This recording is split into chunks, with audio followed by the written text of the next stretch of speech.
We're back with Mr. Baruch Gross, and in this final segment, we're going to be looking at photographs from your hometown, and we'll start with these two images here. Mr. Gross, if you just want to identify these people. This is my father, known as Avrom Hersh Gross, or also known as Herschel Gross, who was also the Rosh Hakol of the city of Himra. And this is my mother, Fegi, Frankel originally, and unfortunately she passed at a very, very early age before the war started. My father unfortunately died during the war, just already in the last moments of war practically. Okay, so we'll continue.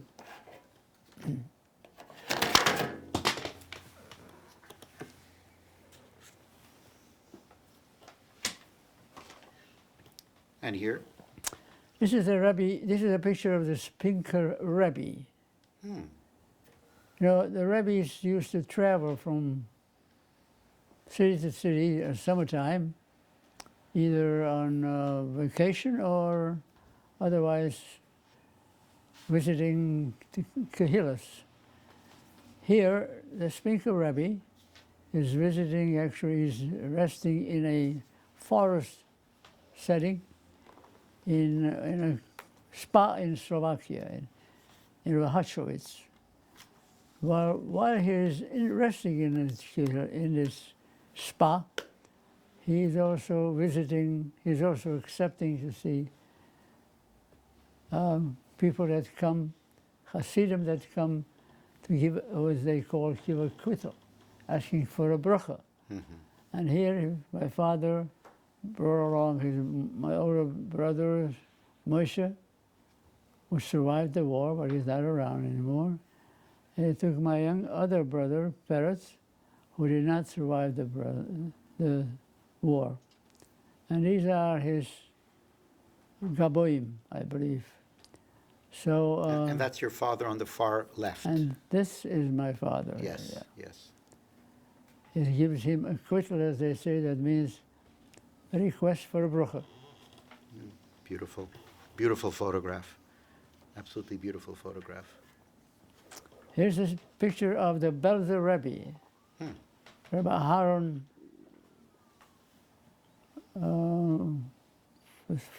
other name I don't know, but Arala also known. He came for a visit to our hometown in Humana, and that was in 1932. He is on his way to shul, as you can see. His gabbai bears his talus. Right behind him is my father's, a picture of my father, Avrom Hersh Gross, the one that you saw. And all the others are Hasidim accompanying him to daven.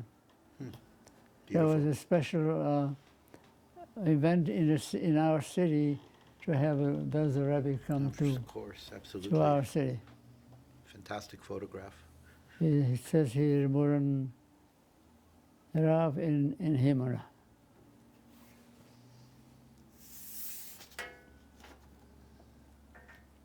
This is my father in front of our house.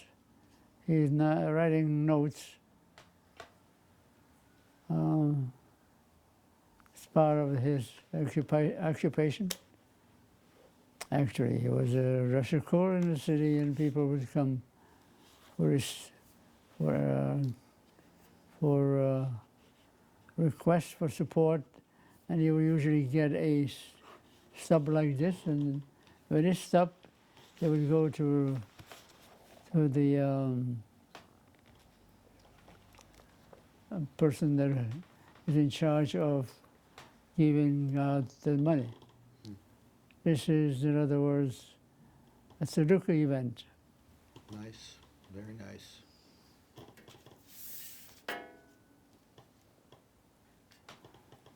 Now this is a picture of this is the Rosh Hashiva, Mendel Kahana is his name. He has a shiva in our town. And debating with him is my grandfather, Chaim Gross. Next to him is another person by the name of Mr. Markovitz. It's ironic that the three of them speak together. You know, Rosh Hashiva always needs money. Especially in a shiva nowadays, in our towns, you know, they always need support. But here, the Rosh Hashiva is speaking to the biggest nadvunim in the city. Chaim Gross and Mr. Markovitch. A conversation like this would probably bring in a little cash. Of course. This is Reb Shaga Fiver Mentlovich, head of the Shiva Torah V'das, as you probably all know. This is just a moment camera caught him. He normally wouldn't post before pictures, I think. Of course, of course.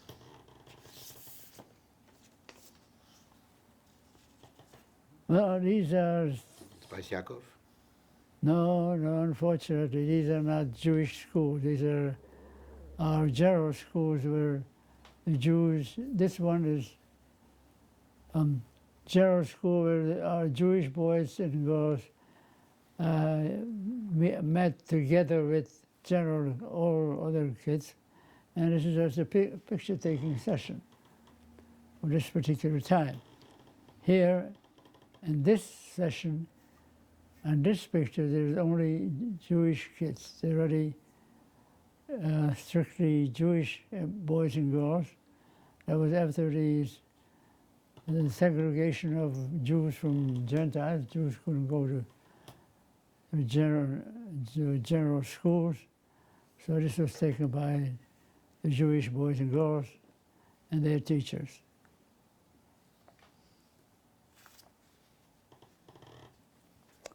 Well, this is the oldest shul that survived many wars. We used to call it the Alt-Nai Shia. In my days, there was no minyan anymore. People did not daven there because the minyan was not quite safe.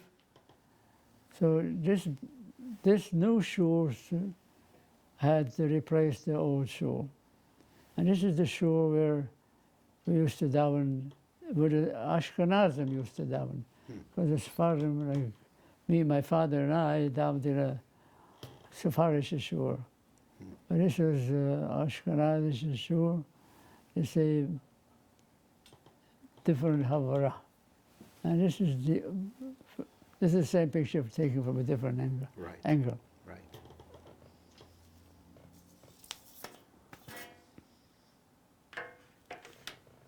Now, again, this is a picture of my father writing probably another note.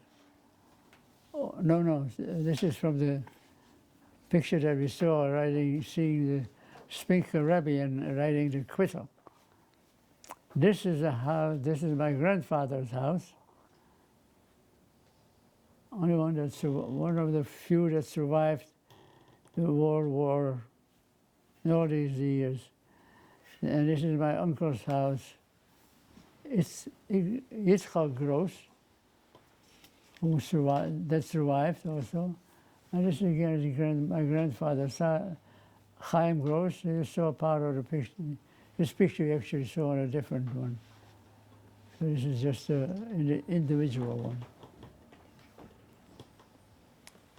Okay.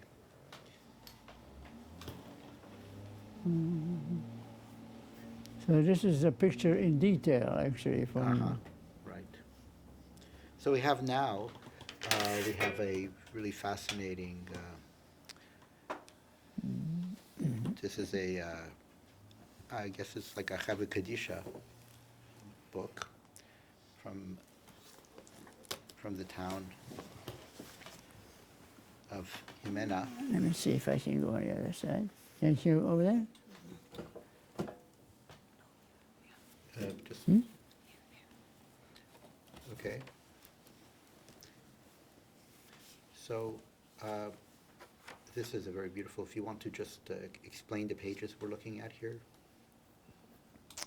Well, this is actually written by the Chevra Talmud Torah, Mm-hmm. and is an introduction of the oh, Beautifully done. Mentorship. And this is part of the other book, which represents. This is the one that was written by one of the Rabbunim's sons. Beautiful handwriting too. Beautiful. But he describes it as a bad event in the country at the time. There was the Bolsheviks were penetrating from World War I. The Bolsheviks, the Russians are penetrating the town of Humana, and he described the events of the occasion. So this is a document Actually, from a Chevra describing the events around the First World War. right. These are members of the original Kehillah. This is the roof, the original roof. We have Yaakov Shapiro, his successor, and his other successor. And these were all Rabbonim of the Kehillah in Humana. And this is the other successor. And this is Yitzhak Isaac Friedrich. He is the roof of the Rav of Orbaum. Mm-hmm. His grandfather was Rav Orbaum. Mm-hmm. But he doesn't remember him. But he passed away young. And he was a son-in-law here of Israel. Mm-hmm. So it's just like in succession. Mm-hmm. This is the roof of my grandfather, Chaim Gross. You have seen him in a picture. I think this book was incomplete, meant to be something else, but didn't go anyplace. Mm-hmm. Okay. Beautiful, beautiful document. Okay, sorry. Okay. And yes.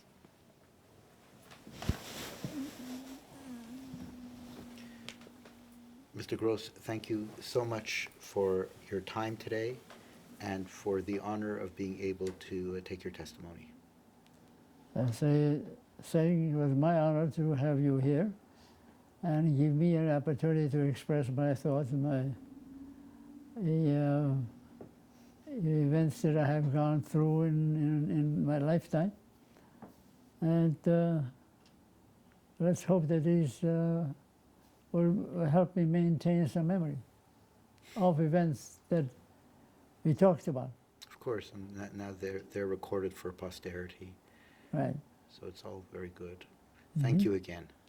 Can I have your card again? Of course.